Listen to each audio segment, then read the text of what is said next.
So this question, BU Limited, came from the 7126 exam. So this is the AS exam back in 2020. But this is a paper 2 topic. This is budgeted income statement. So this is part of the forecast master budget, where we produce a budgeted income statement and a statement of financial position. This is just asking us to do a budgeted income statement. But it's quite a tricky question. There's quite a lot of calculations to do. We're going to need to do quite a lot of workings. So I'm going to use this sheet to do the workings, and then we'll draft the final income statement.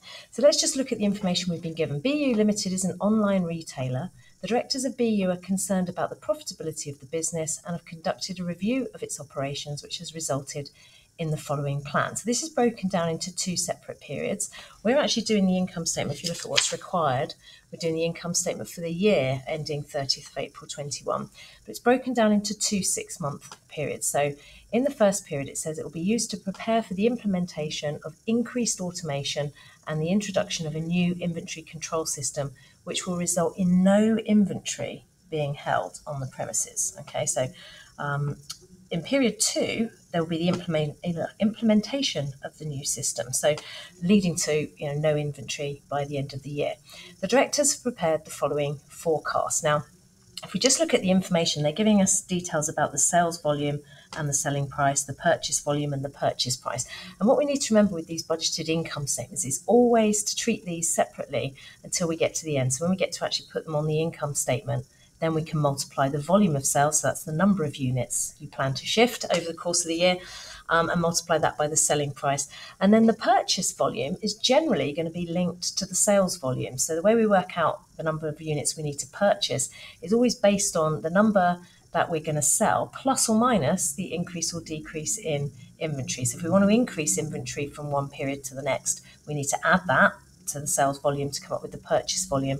But conversely, if we want to reduce inventory, we take the reduction away from the sales volume, and that will tell us the number that we need to purchase. But we'll come back to that in a little while. So we've got lots of information about increases and decreases and so on. It says that the depreciation charge on the new system has been included in the operating expenses, so we don't need to work out depreciation, but they do give us the actual figures for the year ended 30th of April 2020. Now, what we have to be really careful of is the fact that these are all per month. Okay, so we're doing figures for 2 6-month periods and ultimately finding out what the total is for a year, but these figures are all given per month. So you could go, if you didn't read that properly, you could go very badly wrong right from the outset. Okay, so I'm going to suggest that we just do some workings to do with the sales and the purchases initially. So sales, all our budgets generally start with sales. So we need to know the sales, first of all, in terms of units. So last year, the sales were 20,000 units a month. So that's going to be the starting point. And it says for the first 6-month period, the sales are at the same rate. So the rate last year was 20,000 units per month. So it's 20,000 units times 6 months. 2 6s are 12, so that's going to give us 120,000 units for the first 6 months. The second 6 months, though, it tells us that they're expecting that to increase by 20%. So it's going to be £20,000 plus 20%, which is 24,000 units.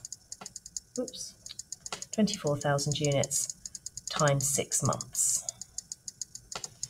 Times 6 gives us 144,000 units, okay, in the second 6-month period. So it's important that we label our answers up so we know what we're working with. Now, the next thing we need to do, that's the volume of sales. Okay, let's just label that up.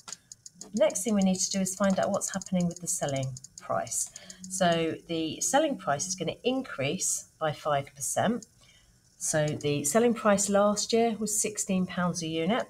So the selling price is going to be £16 plus 5%. So 16 times 5%, add that on, £16.80.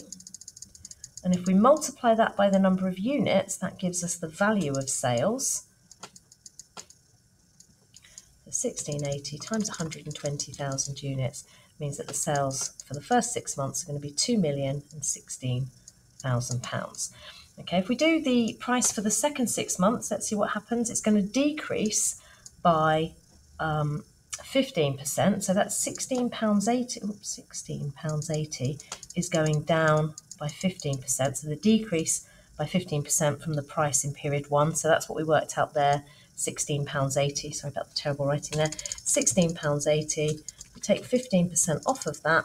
That's going to give us a selling price of £14.28, which if we multiply that by the 144,000 units, gives us sales for that second period of 2056320. Add the two together and we've got our total sales for the year, which is 4,072,320. Okay, so that's going to be the sales figure. The next thing I'm going to get you to think about sorting out here is purchases. So what's going to happen with the purchases? Now we need to think about the volume of purchases. So how many units are we going to need to buy? Now let's start with the sales. I'm going to do this separately for the 6 months. So the sales in units is 120,000 units. Now what we need to do is look and see what we had in stock at the start of the year, because we need to take that off. So minus the opening inventory in units, we had 40,000 units. So we need to deduct that. That leaves us with 80,000. Now, what we would need to do generally is add on closing inventory, but let's just see where it says about inventory. I think we don't want any inventory. So yes, by the end of the first 6 month period, we want no inventory being held. So we just need to buy 80,000 units because we're going to sell 120,000. We had 40,000 in stock at the start of the year. So we're going to buy 80,000 units. That's the volume of purchases. And then we're going to work out the price. So last year's price, the units were £10 each, tells us that down here. And the purchase price is going to be the same. So it's going to be £10. So that means that our purchases price, I'm talking about here, £800,000 for the first 6 months. Now in the second 6 months, the volume of sales is going to be 144,000 units. We've got no opening inventory, so we need to buy 144,000 units. And the price, the purchase price, is going up by 10%. So that's going to be £11.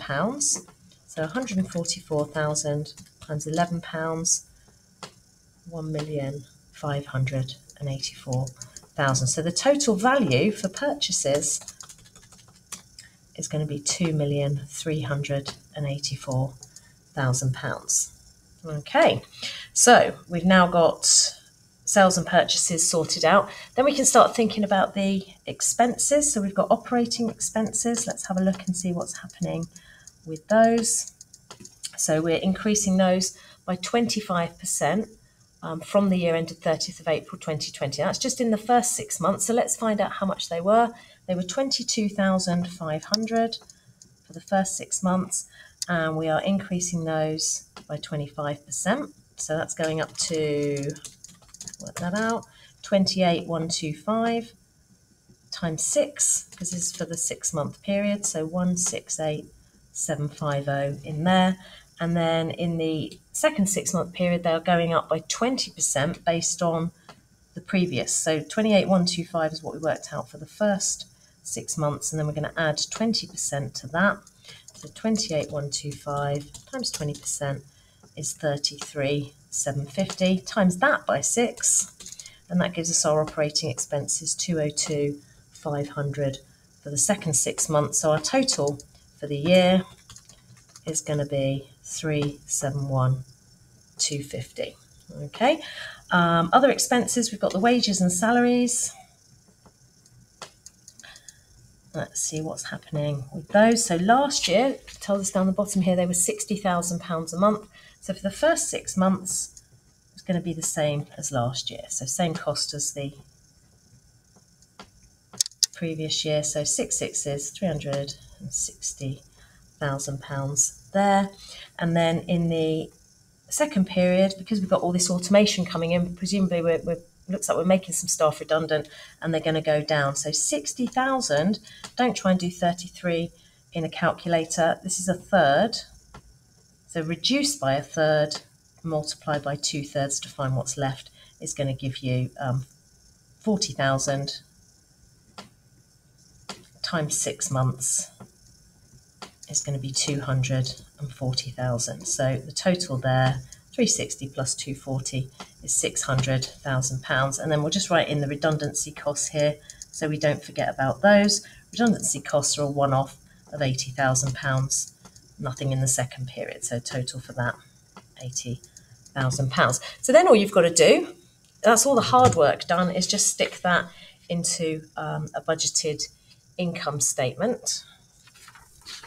So let's just have a look here. So we've got the sales figure we worked out was 4,072,320. Cost of sales is made up of opening inventory. So this is all in monetary amounts, not the units in here, but the opening inventory had a value of £400,000, just at the bottom of that sheet there. So we can pop that in there. The purchases we worked out were 2,384,000, and there is no closing inventory, so we don't need to worry about that. So the total there, 400,000 plus 2,384 is 2,784,000 for cost of sales, which means that our gross profit will be the difference between the sales and the cost of sales. So £1,288,320. And then we've got the expenses. So we've got the operating expenses, which we worked out would be 371,250. We have got the wages and salaries, which are 600,000. We've got the redundancy costs,